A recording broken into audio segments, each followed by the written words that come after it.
மிதுன ராசி காலபுருஷனுக்கு மூன்றாவது ராசி மிதுன ராசி. மிதுன ராசிக்கு இந்த ஆண்டு துவங்கும் போது 9ஆம் இடத்துல சனியும் 10ஆம் இடத்துல ராகுவும் 12ஆம் இடத்துல குருவும் இருக்கிறது ஓரளவுக்கு நல்ல பலனை இவங்களுக்கு தந்திருக்குன்னே சொல்லலாம். கிட்டத்தட்ட இந்த 22, 23 அந்த பீரியட்லலாம் மிதுன ராசி அஷ்டம சனியில் பயங்கரமாக அவஸ்தைப்பட்டாங்க.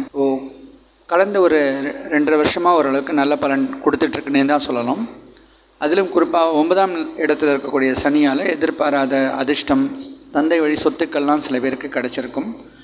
10ஆம் இடத்துல இருக்கக்கூடிய ராகு வெளிநாடு பிரயாணம், வெளிநாடு சம்மந்தப்பட்ட வேலையெல்லாம் அமைச்சு கொடுத்துருப்பாரு. இப்போ இந்த ஆண்டில் மே மாதத்துக்கு மேலே பார்த்தோன்னா சனி 10ஆம் இடத்துலையும் ராகு 9ஆம் இடத்துலையும் வரப்போகிறாரு. கேது இவங்களுக்கு 3ஆம் இடத்துல வரப்போகிறாரு. இப்போ கேது 3ஆம் இடத்துல வரும்போது இவங்களுக்கு முயற்சிக்கு நல்ல வெற்றி.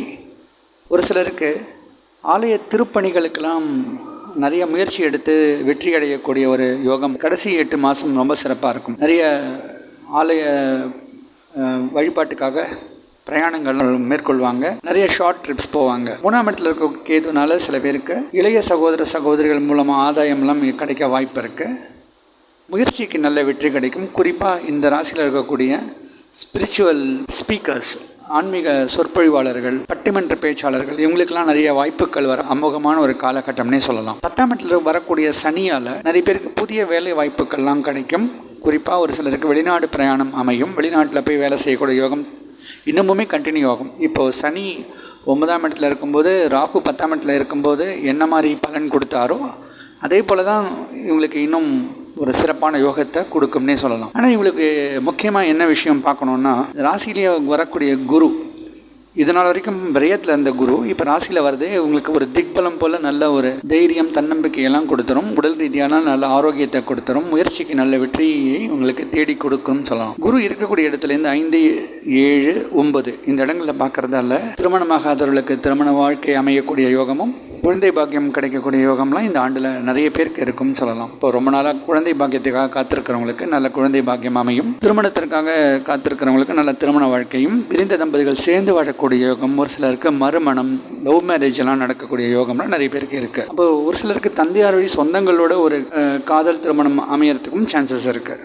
ஸோ சொந்தத்திலேயே ஒரு பிடிச்ச நபரை நம்ம தேடி திருமணம் செய்யக்கூடிய யோகம் சிலருக்கு அமையும் அப்படின்னு சொல்லலாம். குருவுடைய பார்வை இந்த ராசிக்கு 9ஆம் இடத்துல விழுறதாலேயே ஒரு சிலருக்கு தந்தையார் வழி சொத்துக்கள் கிடைக்கக்கூடிய யோகமும், ஆன்மீக நம்பிக்கை நிறைய ஏற்படும். அப்போ நிறைய பேர் சோஷியல் சர்வீஸ்லாம் பண்ணுவாங்க, நிறைய பேருக்கு உதவி பண்ணுவாங்க. அனாதை இல்லம் இந்த மாதிரி தர்ம காரியங்களுக்கெல்லாம் போய் தேடி போய் உதவி பண்ணுவாங்க. இப்போ முதியோர் இல்லம், அனாதை இல்லத்துக்கெல்லாம் இவங்க போயிட்டு வாலண்டியர் பண்ணுவாங்க, நிறைய சர்வீஸ் பண்ணுவாங்க. இப்படிப்பட்ட அமைப்புகள்லாம் இந்த ஆண்டு ஒரு சிலருக்கு ஏற்படும் அப்படின்னு சொல்லலாம். ஒரு சிலர் புஸ்தகம் எழுதுவாங்க. இப்போ 3ஆம் இடத்துல கேது இருக்குது, 9ஆம் இடத்தை குரு பார்க்குறத அமைப்பை வச்சு பார்க்கும்போது ஆன்மீக புஸ்தகங்கள்லாம் சில பேர் எழுதுவாங்க. அதில் அவங்களுக்கு வெற்றியும் அடைவாங்க. இப்படி மிதுன ராசிக்கு 2025 ஓரளவுக்கு லாபகரமான ஒரு ஆண்டுன்னு தான் சொல்லலாம். பிள்ளைகள் படிப்பில் ரொம்ப சிறப்பாக இருப்பாங்க. அதுவும் குறிப்பாக மே மாதத்துக்கு மேலே ரொம்ப சிறப்பாக படிப்பாங்க. அவங்களுடைய முயற்சிக்கு நல்ல வெற்றியும், ஸ்கூல்லையோ காலேஜஸில் இவங்க முதன்மை மாணவர்களாக வர்றதுக்கான வாய்ப்புகள்லாம் அதிகமாக இருக்குது. இப்போ சனியுடைய பார்வையை எடுத்து பார்க்கும்போது சனி தன்னுடைய முதல் 4 மாதத்துக்கு லாபத்தை பார்க்குறாரு, கடைசி ஒரு 8 மாதத்தில் விரயத்தை பார்க்குறாரு. அதனால் ஃபஸ்ட்டு ஒரு 4 மாதத்தில் இவங்களுக்கு லாபத்தில் சில நஷ்டங்கள் இருக்கும். அதே போல் சனியுடைய நேர் பார்வை 3ஆம் இடத்துல விழுறதுனால முயற்சி சில நேரத்தில் வீணாக போகக்கூடிய சூழல் இருக்கும். சில நேரங்களில் சோம்பேறித்தனமாக இருப்பாங்க. முயற்சி எடுத்து ஒரு விஷயத்தை முடிக்க மாட்டாங்க, கொஞ்சம் டிலே பண்ணுவாங்க. ஆனால் கடைசி 8 மாதம் எப்படி இருக்கும் அப்படின்னா தேவையற்ற வீண் விரயங்கள் இருக்கு. 4ஆம் இடத்த இந்த சனி பார்க்குறதால சில நேரம் இவங்களுடைய தாயார் உடல்நிலையில் சில பிரச்சனைகள் வரக்கூடிய சூழ்நிலையோ, சொந்த வீடு, வண்டி, வாகனங்களில் சில பிரச்சனைகள் ஏற்படக்கூடிய சூழலாம் அந்த கடைசி 8 மாதமும் இருக்குது. அதனால் மிதுன ராசிக்கு கிட்டத்தட்ட ஒரு 75% வரைக்கும் நல்ல பலனை இந்த 2025 கொடுக்கும் அப்படிங்கிறது என்னுடைய கருத்து.